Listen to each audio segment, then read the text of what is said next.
You know what's a hot take? I think that Grandpa Joe from The Wizard of Oz did nothing wrong and is a cool dude. He is part of the reason that movie works. Because, like, I watched the play version of The Wizard of Oz. It was a high school production and it didn't have a special effects budget. That chocolate river didn't look good at all. The Oompa Loompas were high schoolers on their knees. It didn't have great special effects. So the acting was hit or miss. But you know, I think Grandpa Joe being a fucking asshole is good for the story of the Wizard of Oz. Yeah, yeah, encoding error, blah, blah, blah. Whatever. I wonder if my computer's getting worn out because, like, the last couple days I've tried to open OBS and it's just said does not meet your system requirements, cannot run this. And I mean, clearly it can. Look, it's running OBS right now. I think this computer can run OBS, but I don't know. My computer's getting old. I'm gonna have to replace it eventually, but that's a problem for another day. Anyway, battle against Bianca. And anyway, what I was saying about the Wizard of Oz, or not the Wizard, Charlie and the Chocolate Factory. Did I say fucking Wizard of Oz? That actually, yeah, the Wizard of Oz would be a much better play if there was just this grumpy old man following around Dorothy, and you know, like the wizard's like, "Oh, I can't take you back to Kansas," and he's like hell you will, and just starts beating the shit out of the wizard. I think that would make the Wizard of Oz better if there was a grumpy old man who stayed in a bed for a million years, even while his daughter-in-law was working her ass off because he was old and couldn't walk and shit. But no, no, the reason Grandpa Joe works is because I think after watching the Broadway version of Charlie and the Chocolate Factory, I think the Gene Wilder film version is so much better than that, and so much better than the original book, and so much better than the Johnny Depp version. And I think what makes it good is like the Slugworth plot line, and like the fact that Charlie does fuck up. He's not like, well, Charlie, that girl liked chewing gum and that guy liked TV, so I murdered them, and you haven't shown any faults in the last 10 minutes, so I guess you get to be in charge. No, fuck that. Charlie does fuck up, and he apologizes and tries to make it right. He gives up the everlasting gobstopper, doesn't sell it to Slugworth and make his family rich because he feels bad for stealing fizzy lifting drinks. You know, and you know, Grandpa Joe's an asshole, and oh, he stayed in a bed because he was old and sickly. But he did, in the end, like, fuck you, you're being an asshole to my Charlie. Fuck you, Willy Wonka. Oh, you get nothing. I'm gonna break your kneecaps. They're gonna find you in a fucking garbage can. Like, maybe Grandpa Joe should have been more fucking aggro and just beat the shit out of Willy Wonka. Would have been better then. Like, like they should make a sequel to the Timothy Chalamet Willy Wonka, where it's like, wow, I have just opened my factory, and hey, what's this not quite old yet man doing, walking towards me with that tire iron? Oh no, he has broke my leg. Now I have a limp and have to walk with the cane. Or do I? Anyway, the point is, I think the Gene Wilder version is the best. It has some great comedy and just the world losing their minds over this chocolate contest. And I think the Slugworth plot line and Charlie messing up makes it an overall a better story with a better character arc. And Charlie's more deserving than in the other ones, where he just kind of gets through by, you know, not fucking up. I will say the Johnny Depp version, I think the Johnny Depp version did the kids the best. I think the kids aren't very good in the original Willy Wonka or Charlie and the Chocolate Factory. And you know, they changed the name for the sake of the candy tie-in, and then all the candy melted on the shelves. Yay. Yeah, I really need to. Maybe it's because black and white kind of pushes my computer settings because I'm filming it twice so you can see the bottom screen. Like maybe if I turn off filming the bottom, well now you can see more of my schedule because I keep half of it like cut off. Is that making it better, gang? Fixing with this encoding. I know that sometimes when the encoding's bad, it becomes like practically a fucking slideshow. Doesn't appear to be fixing things, so I'm turning the bottom back on. No more bottomless. No more bottomless wings. So working hard on my YouTube channel. I have 2 videos coming out this month, 2 videos coming out next month. I got the 2 for this month done. I still need to upload the last Empire of Steel because I only finished it last night. I was a day late with it, now 2 days late because it was just a hard one to do. Like, the thing about Empire of Steel, why is my game lagging so fucking much? Jesus.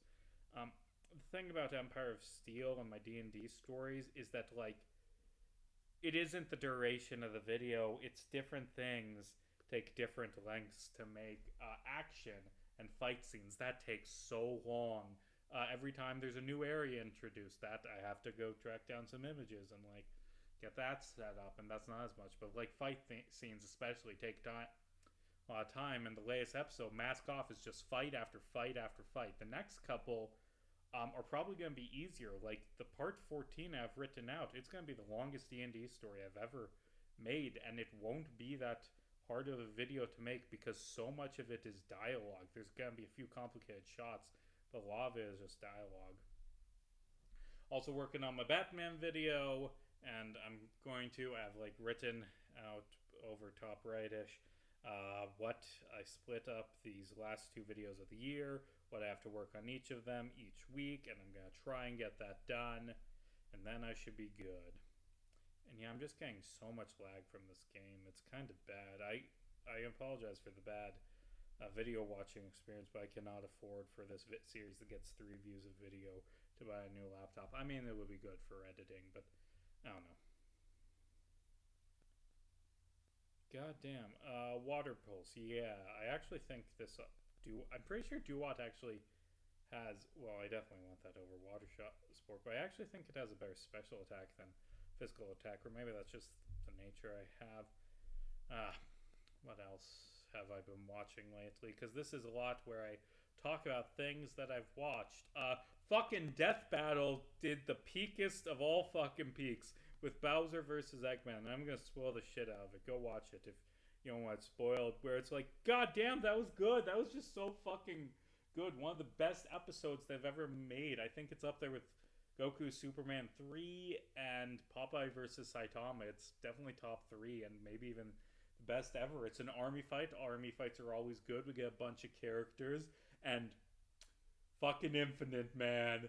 Oh, the memes. It's created the best memes about Infinite getting clowned on. He got killed by a thwomp just effortlessly. And the other big meme thing that they've made is fucking Metal Sonic carrying this team.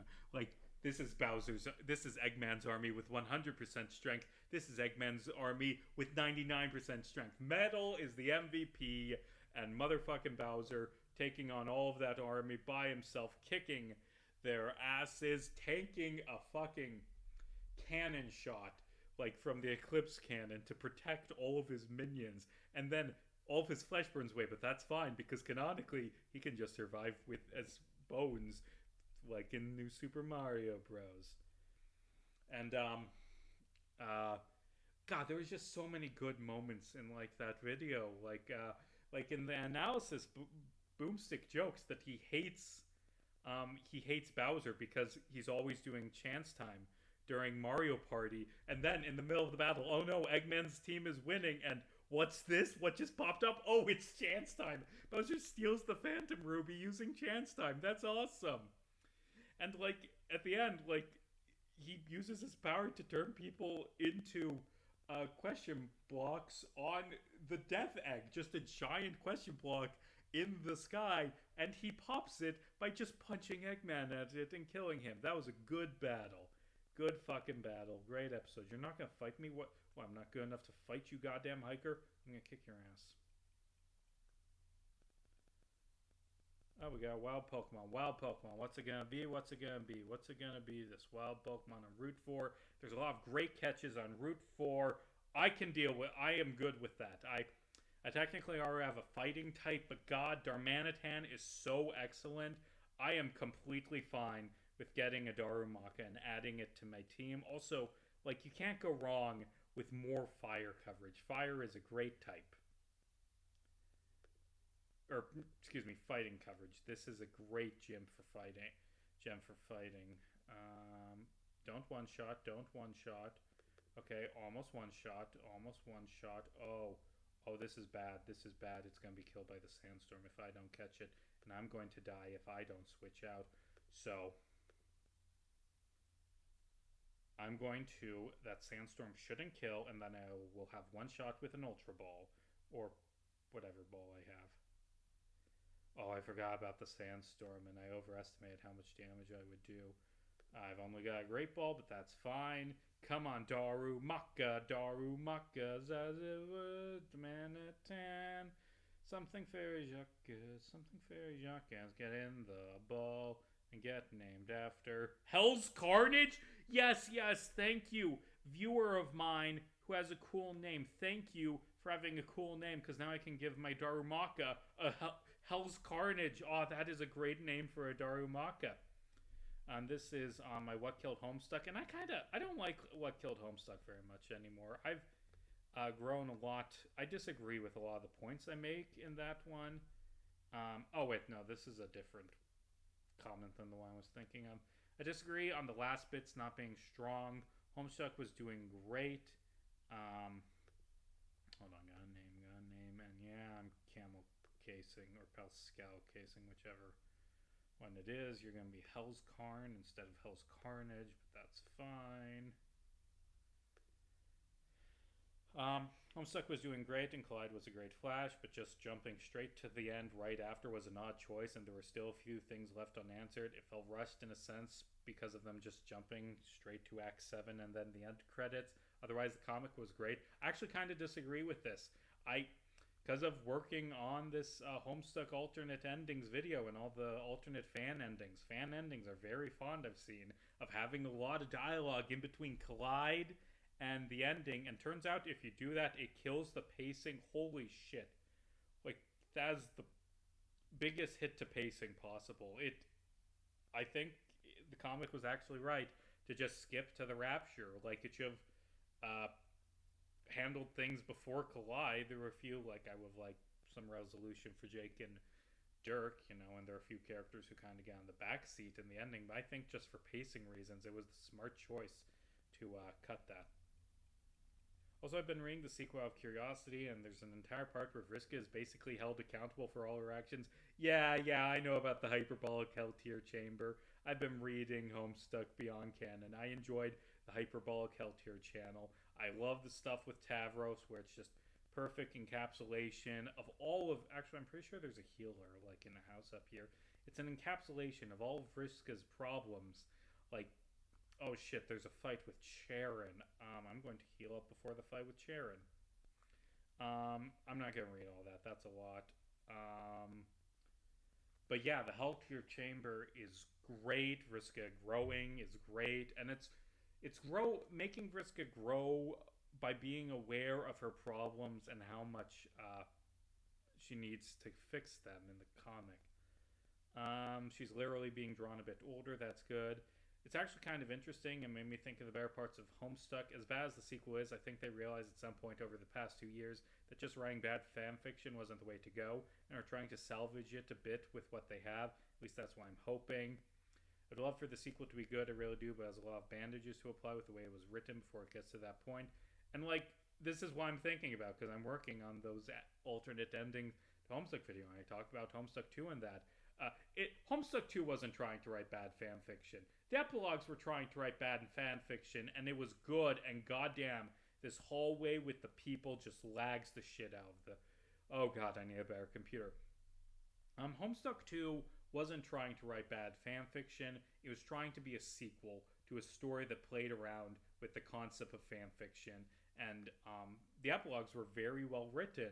They were a very interesting treatise on the ideas of fan fiction and what that means for a fictional character. The epilogues were good, and I enjoyed them. Made a 3-hour essay. Jesus, stop being black.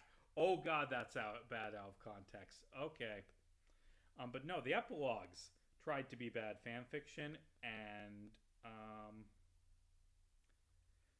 let's see, what they also said is, this feels like fucking gotta switch around, kind of click to scroll. This feels like Homestuck again. Why couldn't they have been doing this shit the entire time?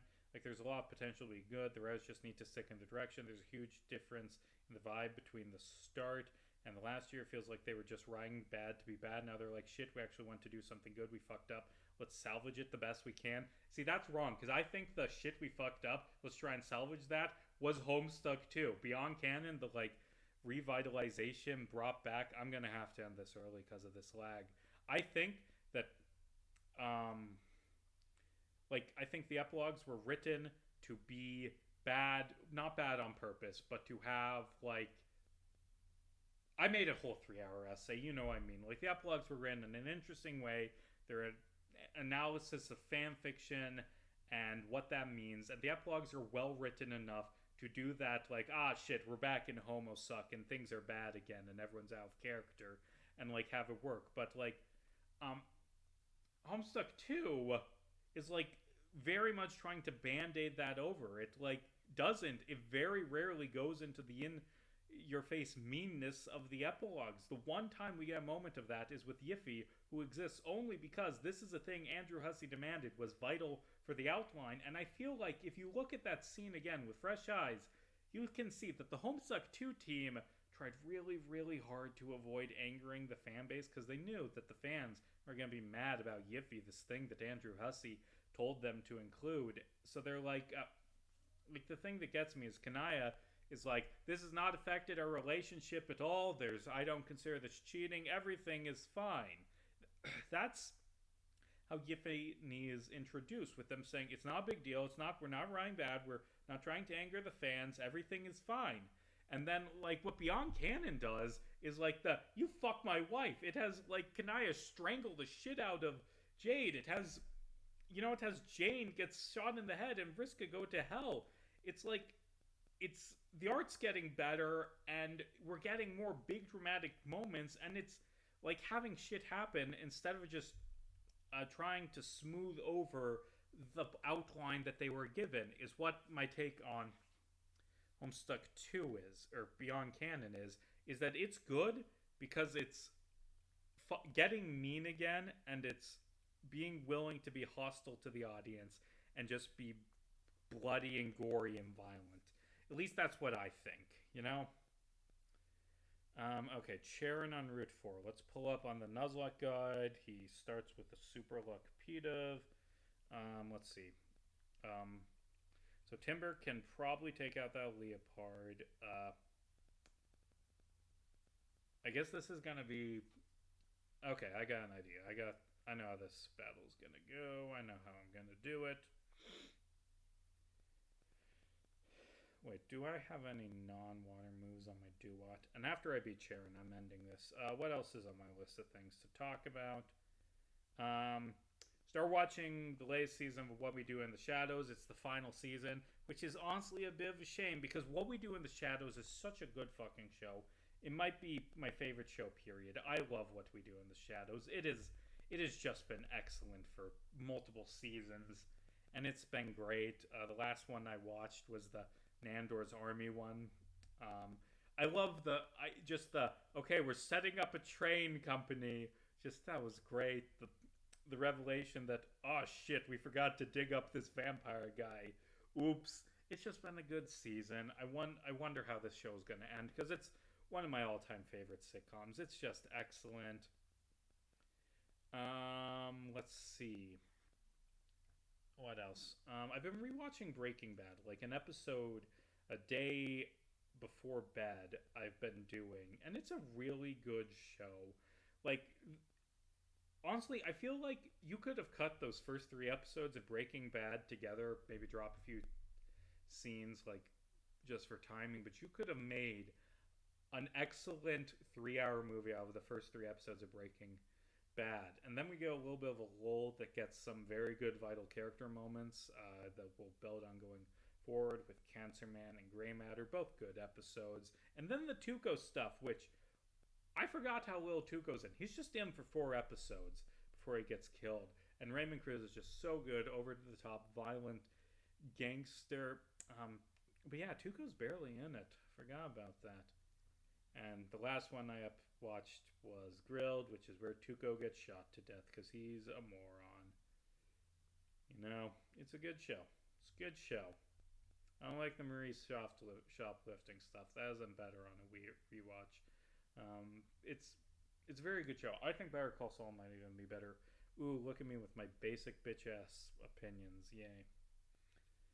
I've also I've been working through classic Simpsons as I've been editing, and I've reached season 9. And I think, you know what? I think people are right that season 9 is not classic Simpsons. It is where Simpsons is past its peak. I still think season 9 is a pretty good season. It has a lot of merit to it, but it is the Simpsons past its peak. It's no longer golden area. I feel like 9 through 12, those are people who are like, well, season 10 is the start of the end of the golden age. Or no, it's 11, it's 12. I think I like the silver age, like making the Mike Scully seasons referred to as the silver age. And they're not quite in the middle season teen years under Al Jean, but they're not quite as good as what came before. And there's a lot of great episodes in season 9. It's just that there's a notable downward trend. And I feel like each of the 4 Scully seasons was worse than the last. Maybe 12 was a bit better than 11, but 9 was definitely the best. And I also in spare time, watching through Simpson teen years, middle Simpsons, to try and I should have switched my team up to make sure. This is fine. This is actually I've probably started with Houndour. Actually no. I forgot to switch to Houndour. Right, and the sandstorm. That's bad. But I watched the Simpson movie, and that's just a great movie. It's a very excellent movie. Now I'm going to take out Sharon, and I'm going to end this video. Had to turn my heat on for the first time last week because oh god, it was cold. And oh, I have discovered the heater in my apartment is so goddamn loud. It's so loud. I can barely think with it's on, but I don't want to freeze to death. I actually had to wait 15 minutes for the heater to turn itself off because it's on auto before I started this. And now I'm going to kick the shit out of P-Dove. In working on my Homestuck video, I did... I need a new fucking laptop. This is just ridiculous. I am sorry about the lag. So on my rewriting Homestuck video, I have at this point, last week I wrote through all of my thoughts on Crow Strider. It's a pretty long fan comic, but I got it done. I'll save my full piece in the video, but I think Crow Strider is one of the better Homestuck fan endings.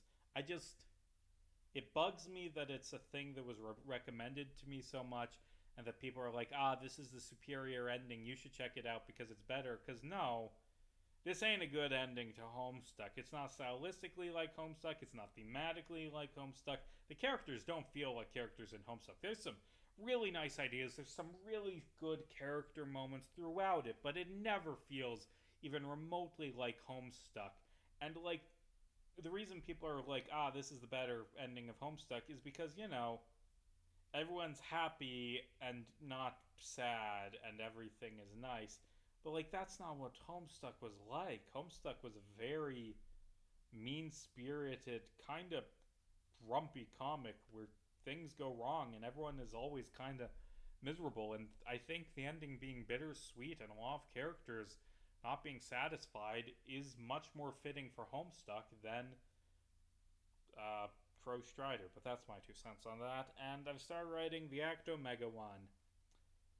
And actually, if you want to enjoy Acto Mega, read it, or really most Homestuck fan endings immediately after you've done reading through Crow Strider. Because Crow Strider's biggest problem is that none of the dialogue feels even slightly like anything these characters would ever say in the actual comic. So it is nice to yes, it's back to characters sounding like themselves. The overarching plot of Acto Mega is kind of dog shit, but at least the character moments feel like those actual characters. And This is going to be a tough fight. I don't think I can KO with the takedown, so I'm going to go for some crunches so I don't hurt myself with recoil because I've got the sandstorm and it's boosted, so it's a big threat. Don't leech seed me, you stupid motherfucker.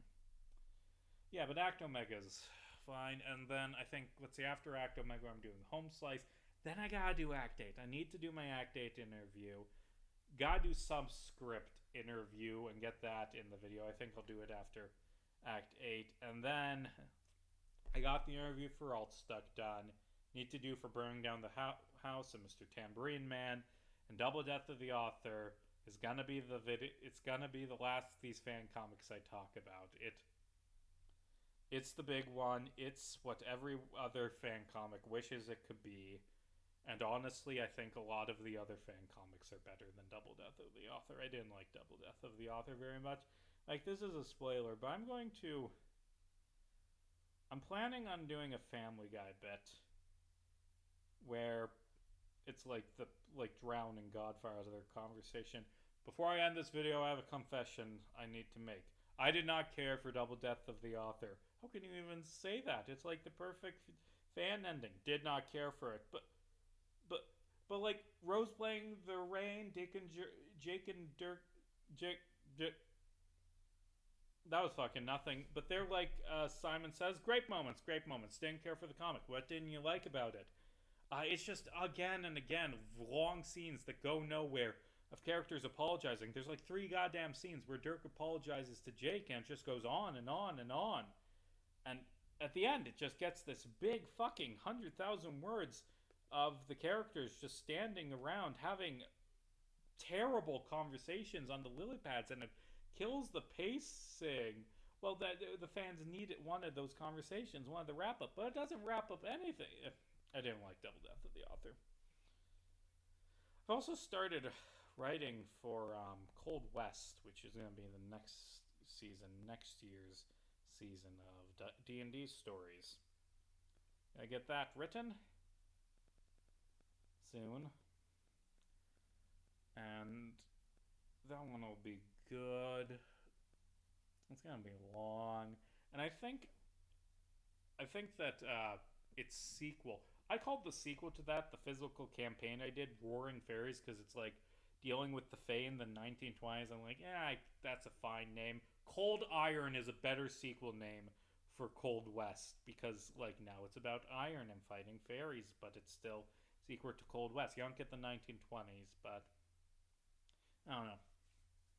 But yeah, that campaign's been going great, and I'm taking my notes, and eventually I'm going to adapt these, and eventually, because it takes longer than a D&D campaign takes to do to make a D&D stories season, so eventually I'm going to be like years behind, and maybe I'll have to abandon D&D stories. I don't know, but the time being, I enjoy making them. Yeah, die already, you Pampor. And then I take out Leopard with my Timber, and then, God, the lag is just awful today. I am so sorry. This has got to be awful to watch. Okay.